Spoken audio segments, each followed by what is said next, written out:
Welcome to So Many Receipts. I'm Shelley Seddon. And I'm Fleur Michelle. And we're two entertainment journos based in Sydney, Australia who love to analyse and talk about all things reality TV and pop culture. In Deep Dive, we go all in on stuff we're dying to know about, plus chats you won't want to miss.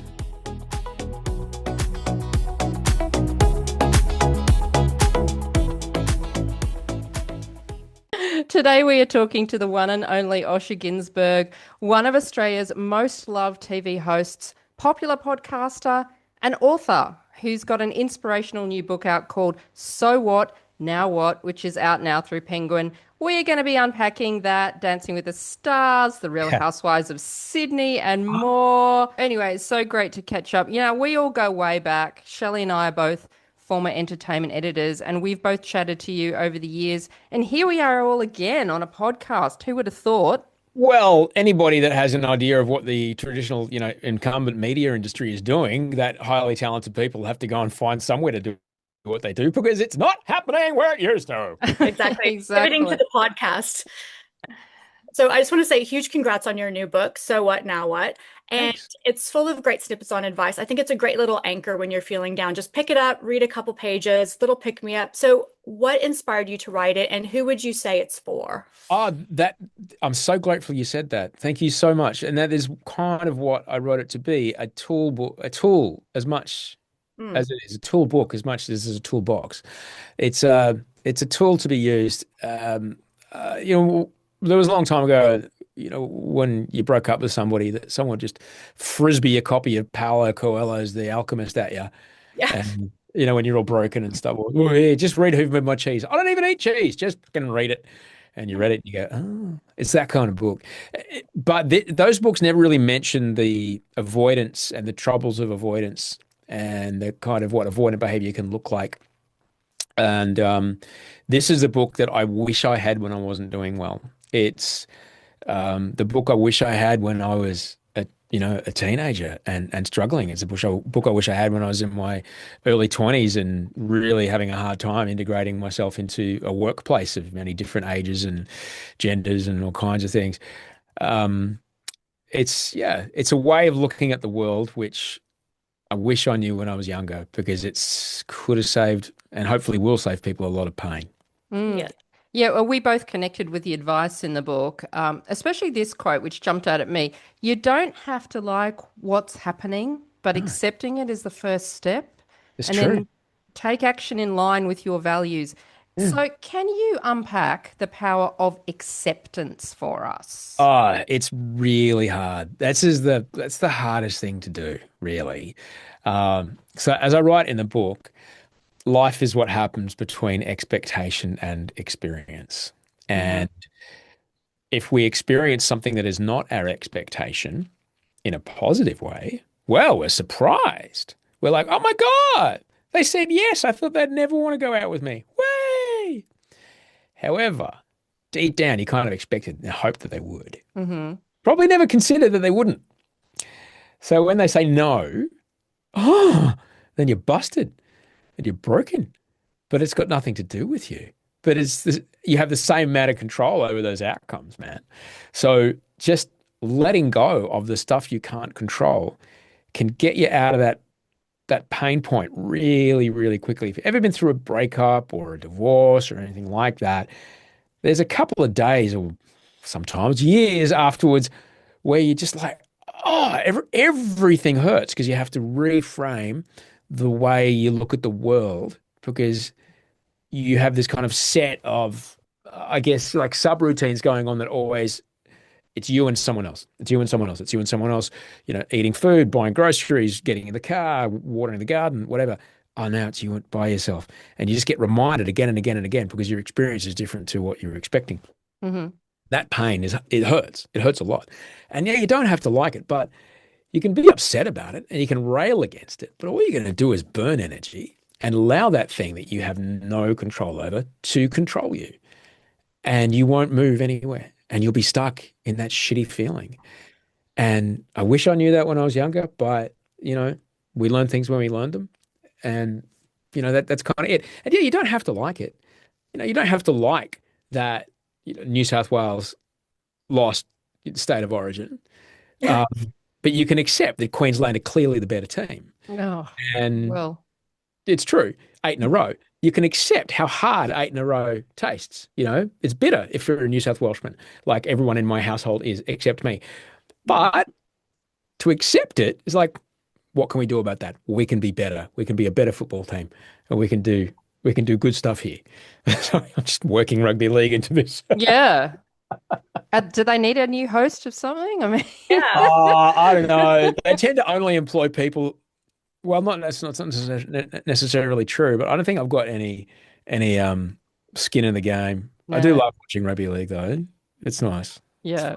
So self-improvement, it's a big theme in your podcast as well, Better Than Yesterday. Can you share with us, when did you hit rock bottom and how did you come back from it? Look, as I write in my first book, um, people are quite familiar with rock bottom, and that it's this idea that we've seen in pop culture quite a bit of someone having this massive, big break, horrible meltdown moment Hmm. that they then have this epiphany and realize they have to move. Okay. Because that's an easy thing to talk about in a movie or a TV show. But we never talk about dragging along the bottom, or dragging bottom, they call it.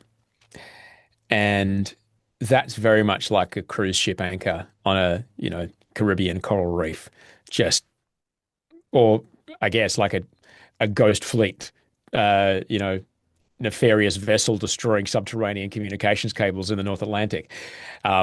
Dragging bottom is when you are just down there for a long time, just causing wreckage. Hmm. And there's not necessarily a peak moment. The peak moment comes where you just go, this isn't changing. Everything I'm trying isn't making it work. I can't not do this. I have to stop. And, that was my experience. That I Hmm. just got, as we say, I just got sick and tired of being sick and tired. That was kind of it. It was, unfortunately, it wasn't a gigantic horror incident. It was just another one that I wasn't able to stop. And I What was period, lucky that I what, knew. yeah, what period of time did it happen in? Did you feel that way? What year? Oh, from about 2004 to 2010, Oh, Yeah. maybe earlier. okay. Yeah, there was a good couple of years there. There was a Just good couple of years. But I was blackout drinking from 14. So, Uh-huh. but I really hit my straps when I moved to Sydney. And yeah. Oh, no, actually, no. When I was about 23, 24, I think. That was about that age when I was 22 actually. 22 the first time someone said, "Hey man, why do you do this to yourself all the time? You seem to not be able to not do it." Hmm. And they really cared about me. And I said to this person, "Fuck off, I'm fine. I don't have a problem. I'm not my dad."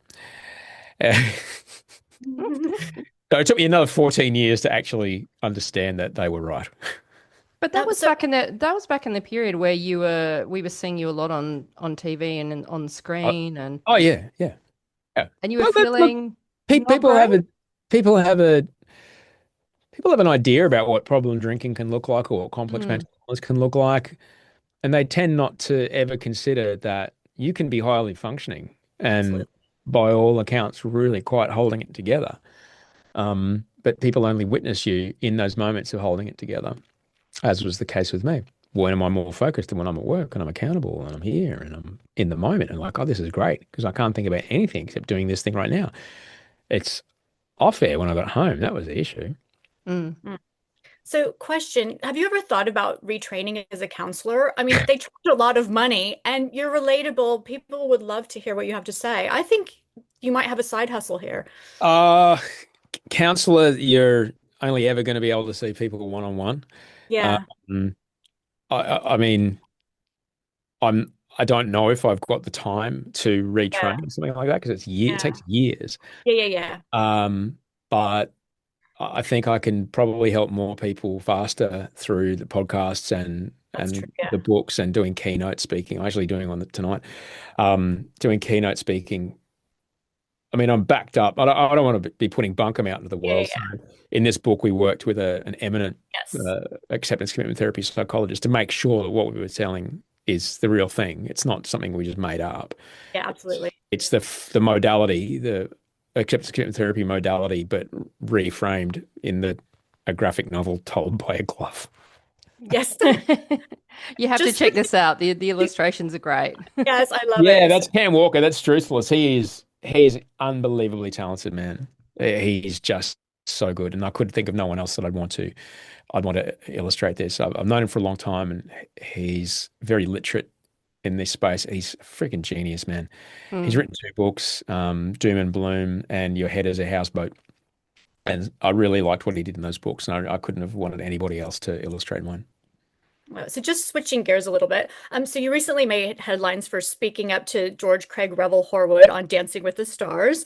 Um, and I agreed with you. Like you were pushing yourself physically. You have, the hip replacement, the osteoarthritis, go hard or go home. I totally was on your side. But do you regret calling him out and pushing back? And you did mention that you saw the show Psychologist after this incident. Yeah. Um, I don't like the words calling out. I don't, Mhm. that's a little like, haha, fucking got ya. I don't Yeah, like that. That's a yeah. bit shit. Um, I have worked on the other side of the reality TV equation for a very long time. And I have these rules of show business. And number 3 is never miss a moment to make a moment. And I thought, I've never seen someone in the kicking offy position, not the kicker offerer, which I've normally been, but the kicky offee. I've never seen them kind of challenge the logic behind what was going on and just go, hang on a second, I'm doing what you asked me to do. And but do it, you know, hopefully in a good way without getting too Mhm. upset. Now, if you listen to my voice, you can hear that I'm hurt because I really cared. I really wanted to be good at Mm. it. But I thought this would be kind of fun, because he's the baddie judge. Well, let's see what he can do here. Let's have a go. It's like, come on, man, hang on, show me. Because he was getting out from behind the desk every time. Like, if you watch like 2 episodes before, he's like, let me show you. And he jumps in front of the desk and he's showing him how to do this. Like, okay, buddy, let's see a bit of that. Let's see. Because on the night he was wearing these 10-inch heels. They're crazy. So he was never going to do it. But I was like, all right, you've been showing everybody else. Come out Yeah, and you go down that Perspex slide. Come on, buddy. You've been showing everyone else what's up. yeah. But he clearly knew he wasn't going to be able to. I mean, I'm not going to say he clearly cut that shit because I don't want the Daily Mail coming after me. Perhaps he understood that he was out of his depth. But I've got no problem with, I don't think I was basing my critique of his critique in fantasy. I think I was being quite realistic. But I did find it interesting that we are the country of larrikins and we are the country of like, haha, stick it to them. Except when, I don't know, for some reason it wasn't okay. We're normally a country where it's like, yeah, you tell them, you tell the cops that, or yeah, you tell the bosses that, or it's yeah, stick it to the man. But when the man is a pantomime bad guy judge on a dancing show, apparently I'm well out of order, and how dare you explode? Like what? Maybe I got this part wrong. Where did I didn't understand it. Like with poppy cutters, like I was on your side. It's like you were going hard, you were challenging yourself. You could have just phoned it in with the easy routine, but you challenged No, yourself. you got to get. A I for mean, effort. I've made enough of this TV. You can always bring something down in the edit, but it's very hard to punch it up. There's only so many cymbal crashes and orchestra swells you can put behind a moment to, really sell that these things are really intense. So I was like, I'm thinking of post production as well. It's like, oh, let's make sure we give edit a lot to work with here. Um, and it was fun, and I kind of like disrupting stuff like that. I enjoy the meta angle of disrupting the way Yeah. television works, because reality TV works only if everyone respects the universe that it exists in. And I was definitely respecting the universe, but certainly, I mean, to do something like that in front of McAuliffe is ridiculous, but he's the master at it. McAuliffe is just a genius of just deconstructing the universes that we're asked to believe in when you make these kind of shows. And I thought it was fun. I learned a lot. I learned a lot from that show, and I wanted to do it because it was hard, and I wanted to do it because my stepdaughter, who's now 21, she danced her whole life, and I spent many, many years as a dance dad or dance stepdad. And I really wanted to show her how much she means to me by, getting out there and dancing. And I got to dance in front of her, and I was very happy, very proud about that. Mm.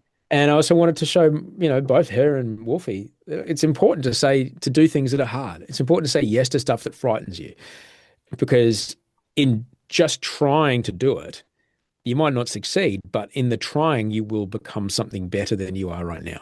You Yeah. will push into discomfort and you will adapt to that discomfort and you will grow from it. And the growth that I got, well, one, I learned how to throw a live human female over my head in 4 separate ways, which is useful. And two, I learned that I actually required more external validation than I thought I did. And that was interesting. That was a fun thing to find out because I wouldn't have known otherwise. And so, yeah, the next day I was outgunned and, I'd done all my writing and I'd done my meditation and I talked to Audrey about it and I'd worked out and it was kind of getting worse and it was building and the feeling of it was getting worse. I'm like, I don't like this. So I reached out and I talked to the psych for a while and she was great. And that's what we kind of figured out. It's like, oh, I actually cared more than I thought I did. And what that allowed me to do then, and we finished shooting this in March, I think. I've spent the last 3 or 4 months really working on that. And now I'm in a very different place. So yeah, when all the news articles came out about how dare he say this to the judge, I can guarantee you that the amount of fucks I gave was 0. Well done. So speaking of frightening things, like you, we've had to pivot careers in media. So we are also middle-aged. And one of our reinventions has been this podcast in order to talk about reality TV and entertainment because we still want to do what we love, right? And Yeah. you have hosted so many iconic shows like The Bachelor, The Masked Singer, Australian Idol. But recently I saw in an article that you described yourself as someone who is no longer employed as a TV No, I'm not. host. And I haven't been for 2 years. Yeah. So how do you feel about where you're at now in the industry and having to pivot?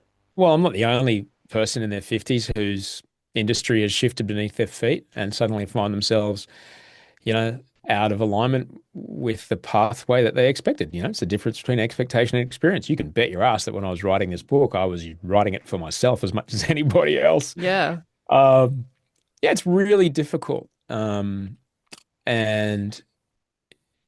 to so what now what this, it's, I think about there was a time in early 2010s, I lost 2 jobs. My last 2 jobs, I lost two jobs in one day. And that left me unemployed. And I was, 39, 40. Like, what the fuck happens now? And I remember just calling up my mentor that day, the man that helps keep me sober. And I said, oh, I lost all these jobs. And he said, yeah, I'm excited for you. It means there's bigger things afoot. It's like, no, I don't think you heard me. He goes, I don't think you heard me. I'm excited for you. It's like, oh, okay. And look, just because now the opportunity is to just do, okay, well, what can I create out of this? No one's going to walk down my front path and knock on my door and say, here's that late night TV show you always wanted. I've got to make it. And that's how I got the show The Bachelor, is because I didn't have a job. And so I created a dating format and I was shopping it around and Channel 10 bought it in the room and we went into pre-production and I was down there working on it, down in Australia working on it because I was living in America at the time. We were in pre-production for about 3 months and I got a phone call saying, hey, you know how you want to come down to a dating show? I said, yes. And we're working on this one. I said, yeah. I said, well, we just bought The Bachelor. Do you want to host that instead? I was like, yep, I do. And so that's how that happened. You can't expect to get the comet right into space if you're not jumping up out of the atmosphere to get in the pathway of the comet. You got to be there. You got to do it. And so I'm just flinging spaghetti at the wall, man. I'm just, pitching stuff. And if it doesn't float, it's like, okay, great. I'll put it on the shelf and it can sit there until someone needs something close to it and I can pull that off and adapt it. And here we go.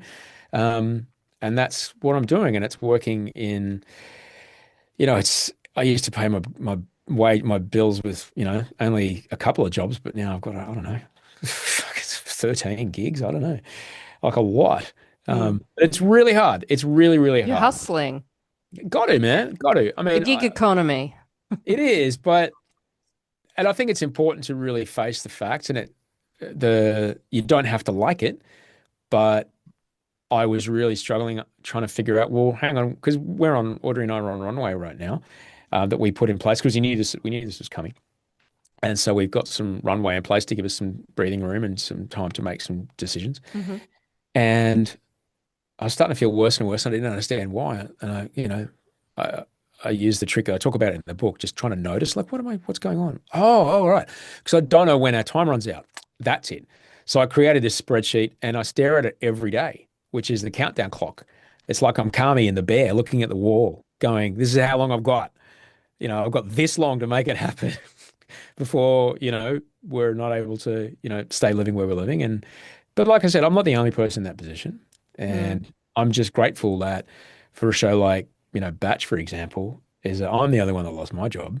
The other 114 people kept their jobs, and that's nice because I like them and I've worked with them for a long time. So, well, you mentioned, you're in good company. You've got Jonathan LaPaglia, you've got Roger Corser. And the thing is, reality TV is so cheap to produce, and there's so many streaming services. You would think, that would be the go-to in this kind of industry right now. I don't know if it's cheap to produce. It's you can get we might have lower production values than some overseas things, but you're still paying the license fee, which is a lot. And as Australians, we still have an expectation of a level of production value that something like Mask, for example, Mask Singer is a very expensive show to make. So it's show like, the second rule of show business. It's show business, not show friends. There has to be a business case for it. If you can sell enough advertising during that 1 hour of television to not only cover your production budget, but make a decent margin, then great, the show's going ahead.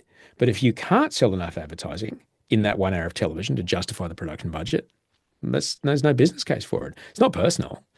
And it might be a great show, but if it's just too expensive to make, and that's a trick with Australia, sometimes the deals get done, and I don't know how these deals are made, but I have an idea, pitching my own stuff around, that every season more that you do, the license fee goes up. They get more expensive to produce, and that's hard. That's real hard. So we've got to figure it out, though. We've got to figure it out. We've got to have something that we can collectively watch. Otherwise, as a nation, we'll just fracture into bits, and then what happens then? Yeah, yeah. I mean, would you like to see more of these shows being made as the years go on, I or don't fucking care what's getting made. I want us as Australians to watch Australians telling us stories of what it is to be an Australian on camera. yes, that's Whatever screen it is, point. I don't care. But we need to have stories that reflect the Australian experience represented.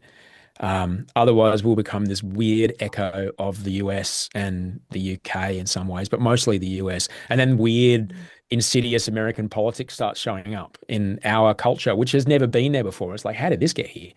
The way that we feel, not necessarily people, kids pronouncing the word R too much because they watch a lot of YouTube, but, the way that we feel about, individual rights or, a person's agency to have the freedom to do what they want as long as it doesn't bother you, can sometimes, no, I don't want to have any of that in my school. Fucking what? That kind of stuff can really get fired up by people who've been watching and been exposed to a lot of American culture because that's quite normalized there. But it's not here. We tend to generally give everyone a fair suck of the sausage. But that might change if we don't have more Australian cultural values represented in the stories we tell, whether that be through sport or that be non-scripted television like reality or drama. And there's very little Australian drama compared to previous years getting made. And this is it's a broader cultural problem. If we no longer have the thing where we show up, you can sit on a bus or a tram, if you're lucky enough to live in Melbourne where they've got a good system, and you bump into someone and they say, hey, did you see that thing last night? Yeah, I did. Now, two strangers have got something to talk about. And that's really important for our community because if someone bumps into you and you go, hey, did you see that TikTok where the dude did the thing? No. What are you talking about, you weirdo? Like, two algorithms are not alike. That thing with the Coldplay camera, that was like the first thing that we as a nation all saw together for the first time in forever. But that used to happen every night of the week. All right. We felt that connected and that able to reflect on something every night of the week. And that's happened, once in a year? Man, it's dangerous what happens to a community once we start to lose touch of a common waypoint. I know you asked me about reality television, but here I am worrying about the future of my country. So, speaking of reality TV, a show that you were on recently, you hosted the Real Housewives of Sydney reunion, and Yes. Nicole O'Neill came for you over the airfare situation. Were you surprised she made comments about you personally on social media? Was I surprised? Mm. Have you watched that show? Yes. So Because I think that, my point of well, view is I don't think anything was out of, I don't think anyone exhibited any behavior we haven't seen already. I'll say that. because my point of view is Osher's the host. Like he's the host. He's Oh, just oh, asking the right, right. questions. Yeah. Oh, okay. Oh, right. I was vaguely aware that there was some brouhaha being made about her, um, and that she may have referenced me and something like this. Um, if I'm my job on that show, I take my job very, very seriously. And on a show like that, my job is to make sure the people who love the show, who love the format, get the answers that they're after. All right. And I can't control what makes the cut. I can't control what makes the edit. But um, you can ask in a number of different ways. As people who often in your situation, you have both asked questions of people to go, I'm giving you a chance here to say it because like, we all want you to say it and you know you need to say it. I'm giving you a chance to say it in the way you want to say it, but I can't really leave here until I get you to say something about it. So I'm going to give you lots of opportunities. I'm going to ask this question 7 different ways, but in the end, I'm just going to come straight out and go, did you not get this? Yes or no? You know, did this happen? Yes or no? And sometimes in the cut, whatever show I've been working on, they don't play the 6 preambles. They don't show you the amounts of times you're like, I'm really trying to make, give you the chance to say this the way you want to say it. I'm here to protect you as much as anybody else. And we're trying to get to an answer here. I just So thought she was a bit shoot the messenger. Yeah. if I can't control what other people say or do, right? If that's how you want to be, that's your, I can't control what other people say or do. My job there though was to give the viewers who love that show answers to questions that, you want to tie everything in a bow at the end of a season like that. And, big shoes to fill, the people who've done that job, around the world, here in Australia. It's a very hard job. It was like, I was like in a Rocky montage for a month before that, like just watching shows, and I had the whiteboard and I was figuring out all the angles and who said this to what and what's going to go where and how do we need to get an answer here. And it was fantastic. It was an incredible television experience. I trained my whole career for that moment and it was really, really good. I loved it. It was intense and it took a long time for me to come down off that, but it was fantastic. I loved it. So I did interview Alex Perry, and he told me hosting the Housewives reunion was the hardest day of his year. And so, would you do it again? So it's In a blink. Really? In a blink. Oh, absolutely. Yeah. Well, listen to our podcast, and then you'll know, the dynamics of everyone beforehand. Oh, mate, you speak like I'm someone that doesn't watch the show. No, well, you said you were like, hardcore, like, Oh, like research. I've been up on that show because my wife works on it sometimes. Oh, really? Oh yeah, as a makeup artist. So I have had cause to be adjacent to it, but because she works on it, there's a lot of it in our house already, and so um, yeah. But when I found out I was working on it, I'm like, all right, I better make this happen because G watches it as well, and there's only so many hours in your day, and I've got episodes of Gomorrah to catch up on. So, Do you have any do you have any favorites out of the Housewives? Soft spot for anyone? oh, I'm. They are all wonderful in their own way. They are all incredibly powerful women who have found their way to these amazing lives. And crikey, like one of them's got like 13 companies or something. I've got one. It's astonishing to be in the presence of people who have been able to just create value for themselves and companies they run like that, and the way they think and the way they operate. Well, of course they're going to be powerful. Of course they're going to be very direct in the way they speak, and it's impressive. It's a lot. But that's the show, is put people who've only ever got what they wanted all in the room together and see what happens when one of them doesn't get what they want. That's the show. You wouldn't have a show otherwise. Exactly. And so I mentioned before we started recording that we both lived in LA around the same time. I think you were doing Paula Abdul's dance show at CBS. I was working in drama development at CBS because I thought I might want to be a producer. No.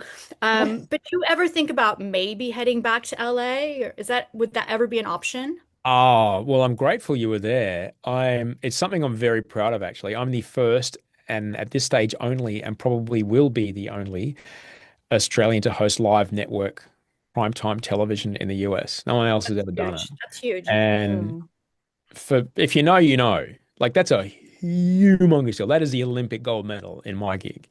And it was amazing. It was incredible to work in a place like that. And I got to work with the brilliant Jen Bresnan, who she was EP on Survivor, the early seasons of Survivor in the US for a long time. She's a genius, absolute genius of non-scripted. The people I worked with on that show were just the greatest. The TV producers they had to work on it. These guys produced Ant and Dec Saturday Night Takeaway for the first, like, oh my gosh, the people I got to work with on that show were the top of the top of the top of the world. It was amazing. It was absolutely amazing. Would I go back to America? Probably not. I gave my green card back. I came back here. They wanted me to do an exit interview. Like, okay, so when you give your green card back, you need to block out 2 hours. What for? Because we need, we to chat to you. It's like, why? It's like people they crawl across the desert to get this thing, and you don't want it? No, I don't. Can I put it in the letter in the post and just send it back, please? I don't want it anymore. I'd love to go back. I'd love to go back, and I'd love to work if it means working with great people and making great stuff. But my youngest is still pretty little, and my life's here right now. Like, I'd go back for a gig for sure. In a blink, I'd go back for a gig. But as far as living there, I lived it. 10 years is enough. Yeah. 10 years is enough, and universal healthcare is pretty good. So if you're a border control agent and you're worried about me now, you're trying to assess if I should come into the country if I'm listening to this podcast. I want to tell you, I had a great time. It was great, but I was living in another country, and I've met someone, and I never wanted to live there again. For the foreseeable future, my green card should go to someone who really wants to live there. Take it back, please, because you only have so many per year. I wanted to be a good immigrant and give it back and de-immigrate myself until I need to go back there again. My brother still lives there, and I really want to go back. Yeah, he lives up in. Yeah, him and his husband live up there. Oh, interesting. Right, he works in the auto industry. So, we go back quite a bit, because I have heaps of mates over there. But for now, I'll take the universal healthcare and the clean beaches. Thank you very much. And finally, Osher, I first met you when you hosted By Demand on Channel V. Do you ever miss those good old Foxtel Music Channel days? I think it's important that we realize that these are the good old days. Right now, these are the good old days. And every moment is the good old days. It just looks different, okay? So there's people doing what we were doing on cable television in Australia 26 years ago. There's people doing that every night on Twitch. They don't need a TV studio. They can do it with a laptop. They can do it with a fucking phone, man. And that's great. They're connecting with people in a way that was impossible if you didn't have a satellite dish and a TV studio. And look, did I have the best time ever working in that job? Yeah, absolutely. Have I had the best time ever working in other jobs? Yeah. Will I with a future job? Of course. It'd be ridiculous to consider that I wouldn't. It's just the industry that I'm in is going through a huge state of there's a very significant market correction going on in my industry. And look, I have a particular set of skills, and I'm sure I've so far found pretty good ways to deploy them that can add value where they need to be. But like I said, like, it's the good old days right now. I can do a 3-camera shoot in my house live if I wanted to. And that's amazing. But it's what are you going to do with it? That's the thing. So it was the best time ever. I learned so much. And the only thing I kind of regret is that for solo operators, if you are doing that, Twitch streaming thing or YouTube Live or whatever like that, you don't have the opportunity, you don't have the learning curve because you're not accountable to other people in a team. If you're by yourself, you don't really get the speed of learning that you get if you're in a team of 20 people. That is so true. And someone from marketing comes out and goes, hey, you can't mispronounce the name of the client, mate. All right, get it right. Um, or, oh, this could be better if you did that. Oh, thank you so much. And all of a sudden it's way better than you could ever imagine because someone else gave you an idea. If Mm. you're a solo creator, you're not going to be able to be as good as you're not going to achieve your true potential if you're not working with another person, at least one other person, because you need to have your ideas challenged and you need to be pushed. And that's what I would say for anybody who's embarking in this adventures of digital independence.